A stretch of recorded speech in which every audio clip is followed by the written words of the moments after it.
Hello, hi friends, myself Govind Saini. You are watching Logam Latam for Mathematics.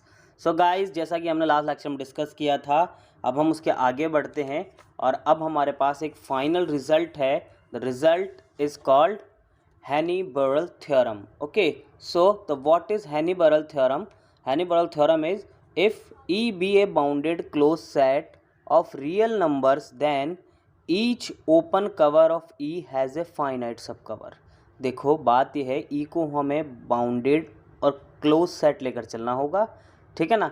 और हमें proof करना होगा कि इसके हर ओपन कवर के लिए फाइनाइट सब कवर मिलता है. यानी कि अगर मैं कॉम्पैक्ट सेट की डेफिनेशन को साथ में ध्यान रखूं तो मैं क्या कह सकता हूं कि every bounded close set of real numbers is compact. ठीक है, तो आइए अब हम इसे प्रूफ करते हैं.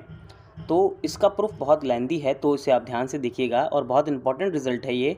सो प्रूफ में हम सबसे पहले मानेंगे let E be a subset of R. R E का कोई सबसेट, सॉरी ई आर का कोई सबसेट है, ठीक है ना. And E is closed end साथ ही साथ क्लोज के साथ इसको क्या मान लूँगा मैं मान लूँगा इसे बाउंडेड. ठीक है, मैं इसे बाउंडेड कंसिडर कर लेता हूँ. सो हमने ई को कंसिडर कर लिया क्लोज एंड बाउंडेड. ठीक है, तो जब ई क्या है, अब ई के लिए दो सिचुएशन है, या तो ई कैसा हो फाइनाइट हो या फिर ई कैसा हो इनफाइनाइट हो. ठीक है, ये दो सिचुएशन है. अब अगर ई फाइनाइट है तो केस वन, जब ई क्या है फाइनाइट है, जब ई फाइनाइट है उस पोजीशन पर क्या होगा, जब ई फाइनाइट रहेगा तो हमने ऑलरेडी प्रूफ कर रखा है एक रिजल्ट में कि जब भी कोई सेट, कोई फाइनाइट सेट होगा उसके हर ओपन कवर के लिए एक फाइनाइट सब कवर एग्जिस्ट करेगा. कॉम्पैक्ट की डेफिनेशंस के साथ जो हमने थ्योरम की थी उनमें हमने ऑलरेडी प्रूफ कर रखा है, तो हम लिख देंगे, है ना, for finite set the result is already proved. ठीक है, set the result is obvious, the result is obvious. ठीक है ना, रिजल्ट इज ट्रिवियल.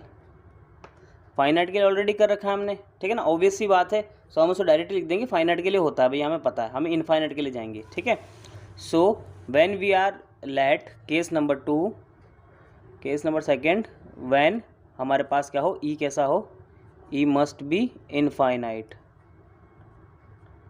इनफाइनाइट ले लिया हमने ई को इनफाइनाइट ले लिया. ठीक है, अब सिंस हमारे पास एक चीज़ और है कि हमने इसे कैसा माना है, बाउंडेड. सो जब हमारा सेट बाउंडेड है तो हम क्या कह सकते हैं कि इसके लिए दो एलिमेंट ए और बी ऐसे एग्जिस्ट करेंगे, there exist A and B. ठीक है ना, जो क्या होगा, एक तो उनमें से उसका सुप्रीमम होगा, ठीक है, और दूसरा क्या होगा, उसका इनफीमम होगा. यही तो है बाउंडनेस. ठीक है, सो दो एलिमेंट ऐसे आ गए, तो मैं क्या कह सकता हूँ, क्या ई सबसेट हो सकता है किसी इंटरवल ए बी का? भाई हो सकता है. क्यों? क्योंकि एक तो ई क्या है, सबसेट है आर का, यानी कि ये कैसा है, एक लाइन का हिस्सा है, ये रियल लाइन है. ठीक है, मैंने आपको बताया था. तो इसके अंदर ये ई है अपना, मान लो. ठीक है, ये ई है, ठीक है ना. तो आर का हर सबसेट कैसा होगा, इस फॉर्म का होगा. ठीक है, और ये कैसा है, किसी बाउंडेड है, दैट मीन्स एक सुप्रीमम और एक इन्फीमम इसका एग्जिस्ट करता है. ठीक है, सो कोई भी ए, मान लो ये इसके बाहर है ए और ये इधर से है बी. ठीक है, एक सुप्रीमम है दूसरा इन्फीमम है, और तो वो सीधी सी बात है, सुप्रीमम इन्फीमम के बीच के सभी पॉइंट्स के अंदर से ही ई के पॉइंट्स रहेंगे. ये एक बेसिक आइडिया है. ठीक है, तो उससे हमने क्या लिख दिया कि E is the subset of this interval A B. ठीक है, इतना होने के बाद में अब मैं क्या कहता हूँ कि मैं इस इंटरवल के लिए एक ओपन सब कवर, एक सेकंड, ओपन, मैं इस ए बी के लिए क्या कंसिडर कर सकता हूँ, मैं इस ए बी के लिए एक ओपन कवर कंसिडर कर सकता हूँ. ठीक है, तो let G is equals to the set of all A I's where A I are open sets. ठीक है, सो ये चीज़ कंसिडर कर ली मैंने, ओपन सेट हो गए. ठीक है, तब उससे क्या हो जाएगा, ए आई ओपन है. ठीक है ना. सो अब देखो, लेट ये क्या है, G is open cover of A B, G को ए बी का ओपन कवर कंसिडर कर लिया। अब हम आगे बढ़ते हैं और क्या शो कर सकते हैं हम कि ये चूंकि ए बी का ओपन कवर है, दैट सिंप्लाइज दैट ये ई का भी ओपन कवर होगा। तो मैं ये लिख सकता हूँ ना कि ई ए सबसेट ऑफ ए बी, ठीक है। और ओपन कवर के डेफिनेशन से कि ये इसका जो आर्बिट्री यूनियन होगा 1 to इन्फिनिटी ए आई, वो इसे कवर करेगा। तो ये डायरेक्टली क्या इम्प्लाइज कर जाएगा कि ये भैया ई को भी कवर करेगा, ठीक है। ये चीज़ होगी, ये मैं डायरेक्ट लिख सकता हूँ। अब मुझे इस इंडेक्स आई को फाइनाइट करना है, ठीक है। तो अब उसके लिए मैं क्या करूँगा, कॉन्ट्राडिक्शन से प्रूफ करूँगा। तो मैं मानता हूँ let there doesn't exist any finite index I, ठीक है। मैं मान लेता हूँ कि वहाँ कोई भी फाइनाइट सब कवर नहीं है। लेट इफ पॉसिबल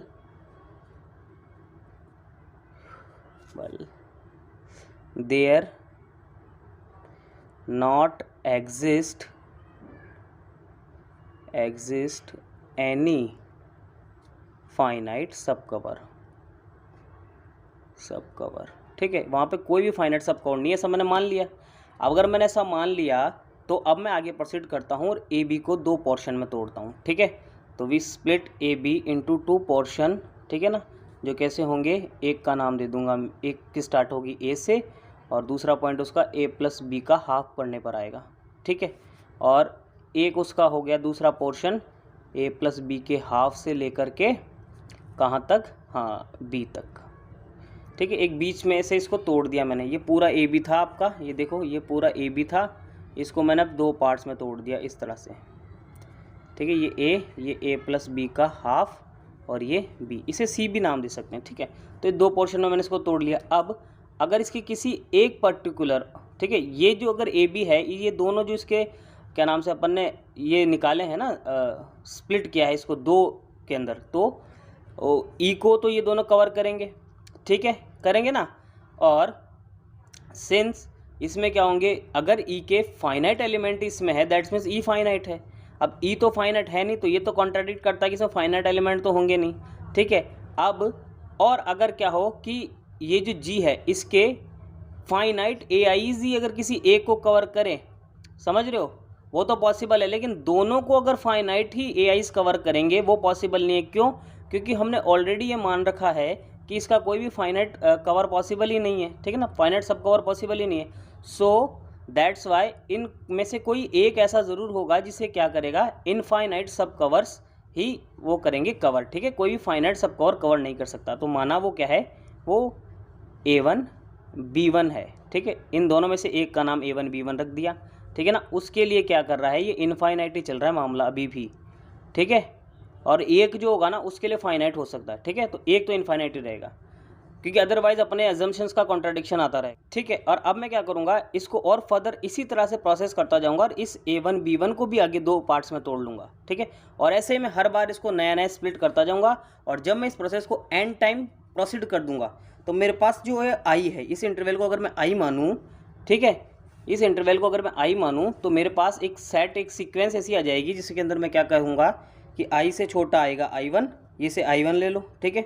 ऐसे ही एक I2 मिल जाएगा, एक ऐसे ही I3 मिल जाएगा और ऐसे चलते चलते एक IN भी आ जाएगा, ठीक है। अब IN की लंबाई क्या होगी, देखो IN की लेंथ क्या होगी, IN की लेंथ होगी BN माइनस AN, ठीक है। इसकी क्या आएगी, इसकी जस्ट हाफ आएगी, I की जस्ट हाफ आएगी इसकी, यानी कि I की क्या रह जाएगी, I की लेंथ होगी B माइनस A, ठीक है ना।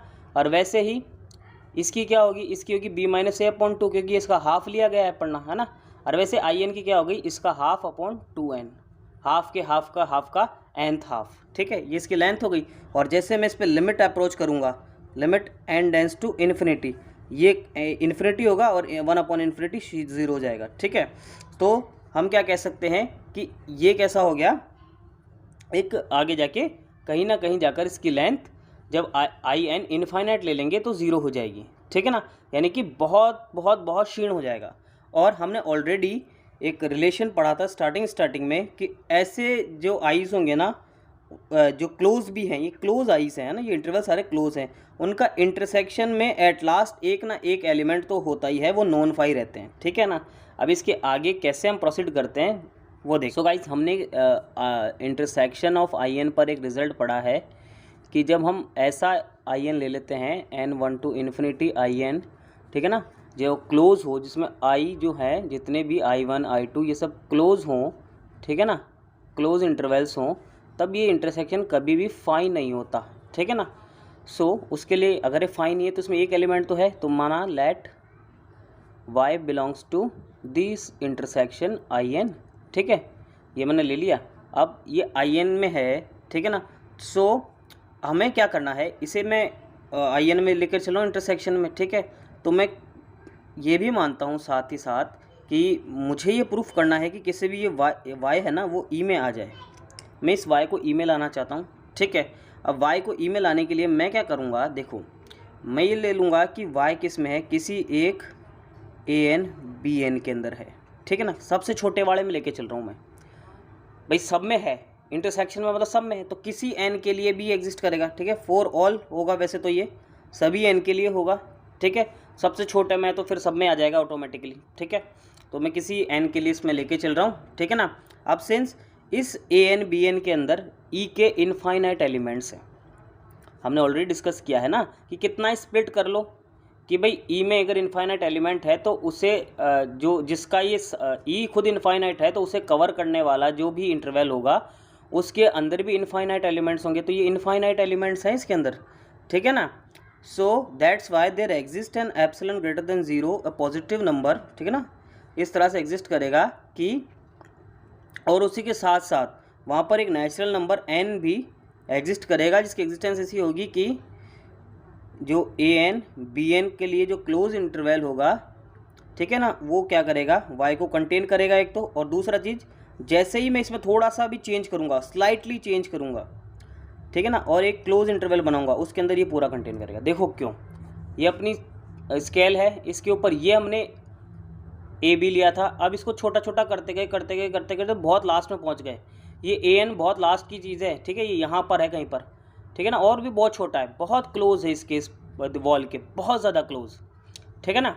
तो उस पोजीशन पर अगर इसमें सिर्फ एक ही एलिमेंट की एग्जिस्टेंस ले लेता हूँ मैं, एक एलिमेंट इसमें दिखा दिया, तो जैसे इस एलिमेंट से थोड़ा सा भी मैं कंफर्ट जोन से बाहर निकलूँगा, क्या होगा, ये पूरा का पूरा इसके उस नेबरहुड में कंटेन कर जाएगा। तो दैट्स वाई मैंने ये चीज़ लिखी है, जैसे ही कंफर्ट जोन से बाहर गया ये इसमें कंटेन कर गया, ठीक है। अभी इसमें कंटेन कर गया, दैट्स मीन्स वाई के जो नेबरहुड है, एप्सिलॉन नेबरहुड ऑफ वाई, ठीक है ना, इसके अंदर क्या हो रहा है, ए एन बी एन के एलिमेंट्स आ गए। अब ए एन बी एन में ई के क्या हैं, इनफाइनाइट एलिमेंट्स है, सो दैट्स वाई इस नेबरहुड में क्या नाम से ई के भी एलिमेंट्स आ गए, ठीक है। सो किसी एलिमेंट के नेबरहुड में किसी सेट के एलिमेंट्स का आना क्या कहलाता है, उस एलिमेंट का उस सेट का लिमिट पॉइंट, ठीक है। सो y is the limit point of e। अब e का ये लिमिट पॉइंट हो गया, और लिमिट पॉइंट होते ही e तो क्योंकि क्लोज है दैट मीन्स अपने हर लिमिट पॉइंट को क्या करेगा, कंटेन करेगा, क्योंकि यही हमने पढ़ा है क्लोज सेट के बारे में कि क्लोज सेट अपने सभी लिमिट पॉइंटों को कंटेन करता है। सो y बिलोंग्स टू e हो जाता है, और जैसे ही y e में आ जाता है हम देखिए क्या कंक्लूजन पर पहुंचते हैं। सिंस ई का कवर क्या है, जी ई का ओपन कवर है, ठीक है, तो वहाँ पर कोई ना कोई ए आई ऐसा ज़रूर होगा जिसमें क्या होगा, वाई होगा। अब वाई है, ठीक है, और वाई खुद किस में है, वाई तो खुद इस ए बी में लेकर चले थे अपन, ए एन बी एन में, ठीक है, ए एन बी एन में लेकर चले थे वाई को, और वाई ए आई में आ रहा है, दैट्स मीन्स ये ए एन बी एन भी किस का सबसेट होगा, ए आई का होगा। भाई इसलिए स्लाइटली तो बड़ा है, ए एन बी एन इससे जरा सा ही तो बड़ा है, जैसे हमने देखा इसमें तो स्लाइड चेंज करने पर ही क्या हो रहा है, ये इसके अंदर कंटेन कर जाता है, इसका नेबरहुड में कंटेन कर जाता है, दैट मीन्स स्लाइटली है। तो अगर वाई इसमें है तो इसको हल्का सा इसका नेबरहुड जो मैं लूँगा वो भी ए आई के अंदर ही होगा, तो वो इसके अंदर है ही, ठीक है, ये चीज़ आ जाती है, स्लाइड चेंज इसके अंदर आ गया। अब ये इसके अंदर आ गया, वो क्या इम्प्लाइज करता है कि ए एन बी एन, ठीक है ना, जिसमें ऑलरेडी ई के कैसे हैं, इनफाइनाइट एलिमेंट, वो किस में है, जी के किसी एक ही मेंबर से कवर हो रहा है, ठीक है, एक ही मेंबर से कवर होने का मतलब फाइनाइट नंबर ऑफ मेंबर से कवर होना, इनफाइनाइट का फाइनाइट से कवर होना, और हमने ऑलरेडी माना है कि इसका कोई भी फाइनाइट कवर पॉसिबल नहीं है, सब कवर, ठीक है, कोई भी फाइनाइट सब कवर पॉसिबल नहीं है। सो ये हमारे जो स्टार्टिंग अजम्पशन है उसका क्या है, कॉन्ट्राडिक्शन, देखो कॉन्ट्राडिक्शन हो गया, ये अपन ने एक ही के अंदर इसको दिखा दिया, ठीक है, बल्कि पूरा ई के इनफाइनाइट एलिमेंट्स है इसमें, तो और इसको एक ही कवर कर रहा है, यानी कि ई को कुछ फाइनाइट ही कवर करेंगे, जो कि कॉन्ट्राडिक्शन है। अब ये कॉन्ट्राडिक्शन क्यों आया? वो कॉन्ट्राडिक्शन इसलिए आया कि हमने क्या है स्टार्टिंग में ही गलत मान लिया था कि ई का कोई भी फाइनाइट सब कवर अवेलेबल ही नहीं है, ठीक है ना। लेकिन इससे क्या प्रूफ होता है कि इस ई का फाइनाइट सब कवर एग्जिस्ट करता है, ठीक है ना, इसकी एग्जिस्टेंस है, यस इट्स एग्जिस्ट, ठीक है ना। और यही हमें प्रूफ करना था कि ई का फाइनाइट सब कवर एग्जिस्ट करता है, और ये हमने प्रूफ कर दिया। यही है हैनी-बरल थ्योरम, और ये फाइनाइट सब कवर आ गया दैट मीन्स ये कॉम्पैक्ट हो गया। सो ये थी हैनी-बरल थ्योरम। इस रिजल्ट को आप बुक से एक बार और कंसिडर करें, वापस पढ़ेंगे, आपको अच्छे से समझ में आएगा। बहुत इंपॉर्टेंट रिजल्ट है हैनी-बरल थ्योरम, ठीक है ना। So that's it from my side, myself Govind Saini, and you are watching log M, let M for mathematics.